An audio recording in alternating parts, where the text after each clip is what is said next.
their employers or their spouses. Or their family members. You know, all these fake forms of loyalty out there that people are letting just completely stunt their spiritual and emotional development and keep them inactive. It's the worst place to be, ladies and gentlemen. I've talked about it before. The worst place that one could possibly be in this world is to know what's going on within yourself, within your own mind, and to let other people keep you in a state of fear and inaction. I'm talking about people who have, particularly who have spouses, who they'll listen to and they'll say, I don't want you involved in that. You know, oh, it's too dangerous, or you sound like you're crazy because you think these things, just because they don't understand them. And people fear what they don't understand. So they're in shutdown mode and they say, you got to be in shutdown mode with me. And you know what? That's the worst place you could possibly be, especially as an individual who knows something about what's going on. I'll tell you what, it's the last place I'd ever want to be. In many cases, people are living in such a state of conflict internally and conflict with the truth that they'll go into addiction mode, you know, to beat up on themselves, doing drugs and alcohol and trying to numb out that knowing, that inner knowing that they should be involved in this battle. Part of getting that whole attitude out of your whole makeup is to develop real courage and start getting on the side of truth and start getting on the side of right action. To do what you need to be doing in society, to start doing the great work. And you'll see how the universe will come to your aid and your life will actually improve. People think, why is my life so difficult? Why am I encountering so much resistance, etc.? Well, part of it is because you don't care about truth. Part of it is because you don't care about freedom. And you're not actively doing something to, you know, try to advance those things in the world. People love their creature comforts. You know, and I understand women's love of creature comforts. What really aggravates me is how much men have become attached to creature comforts. And how much they love, quote unquote, love life. Whenever I hear people say, I love life, it's like, I don't know how you could love this state of existence the way that it is. You love life the way it is. There's something seriously broken inside of you. I mean, you're way more screwed up than I even imagined.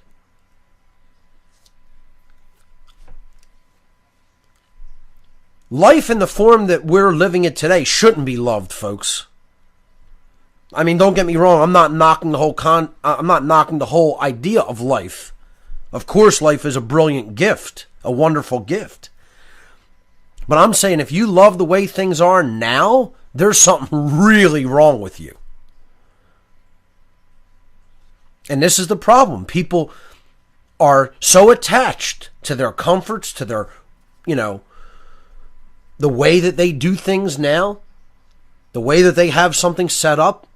You know, you'll hear people say, I don't want to speak out about that, or I don't want to talk about any of that because I don't want to lose what I have. You don't want to lose what you have. What do you think you have? The things you think you even have don't even belong to you. Your body is claimed by somebody else, let alone your physical objects, like your house or your car. I mean, it's a joke. This is how selfish and satanic this society is.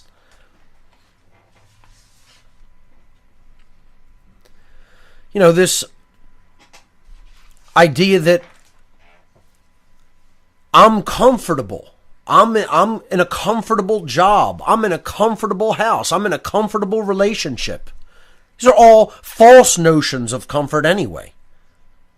If you're in a relationship where the other person really doesn't care about freedom, you're not in any real relationship. You're just attached. That's all.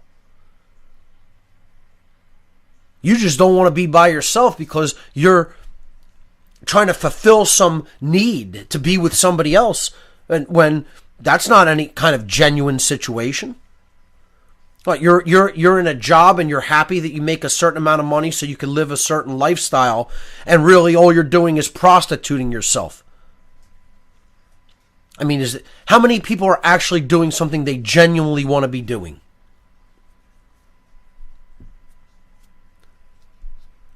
Very, very, very few. Because all they want is the paycheck. You know, and they'll prostitute themselves out for it. Again, it all comes down to absence of courage. I'm too cowardly to stand up to my boss. I'm too cowardly to quit my job and do something I really want to do. I'm too cowardly to stand up to my so-called spouse because they're saying that what I'm talking about doesn't have any validity or is quote-unquote crazy. I mean, imagine people allowing other people's perceptions to color what they're doing because they don't have the courage to stand up for themselves and do what they want to do or what they know they should be doing.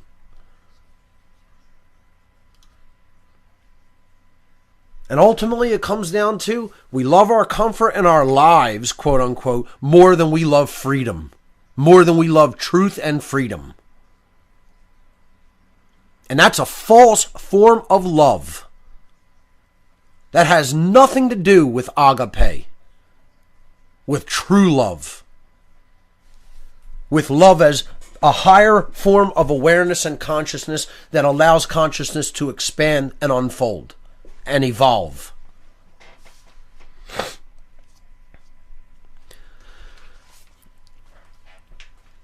I want to take back the word patriot. Because patriot originally meant real men who are standing up for truth and are united on that front. Standing up for truth and real freedom.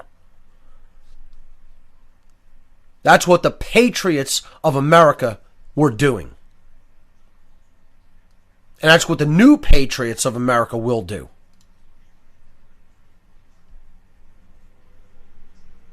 When I think about where I live and what happened here,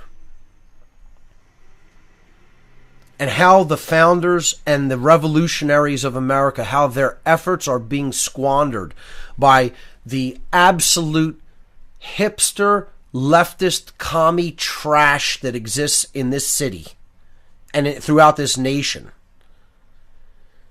These too cool for school know-nothings.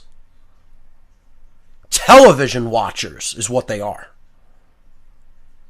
Brainwashed television watchers who think they know something.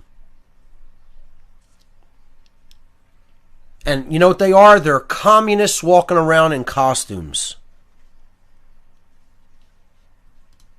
Dirty communists. And they'll spread this cultural Marxist garbage, which, by the way, do me a favor. Anybody that wants to try to convince me the founding fathers of America were somehow bad people, don't bother to email me. Don't bother to attempt to contact me in any way, because you're a moron.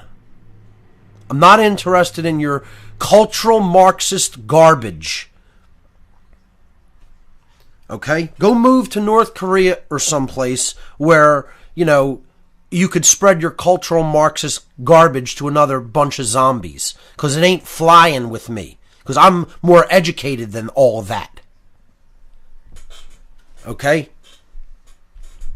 Gramsci's plan is not going to work on somebody like me.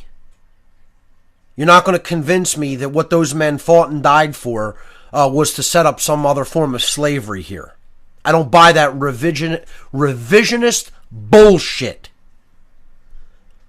I'm not interested in hearing it. I have already looked into the claim and have rejected it thoroughly as bullshit.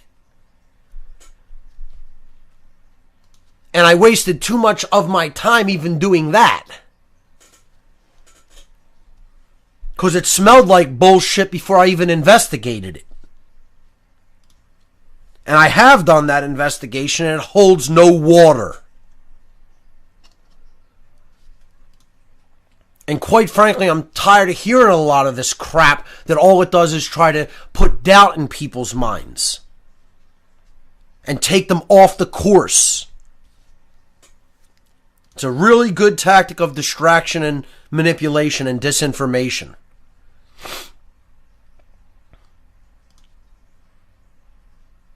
What the founding fathers and the revolutionary individuals of early America did for this country, being squandered by people who are know-nothing television watchers. It's a disgrace. Let me tell you something, folks. The founders would have already called for war a long time ago. A long time ago, they would have called the militia up.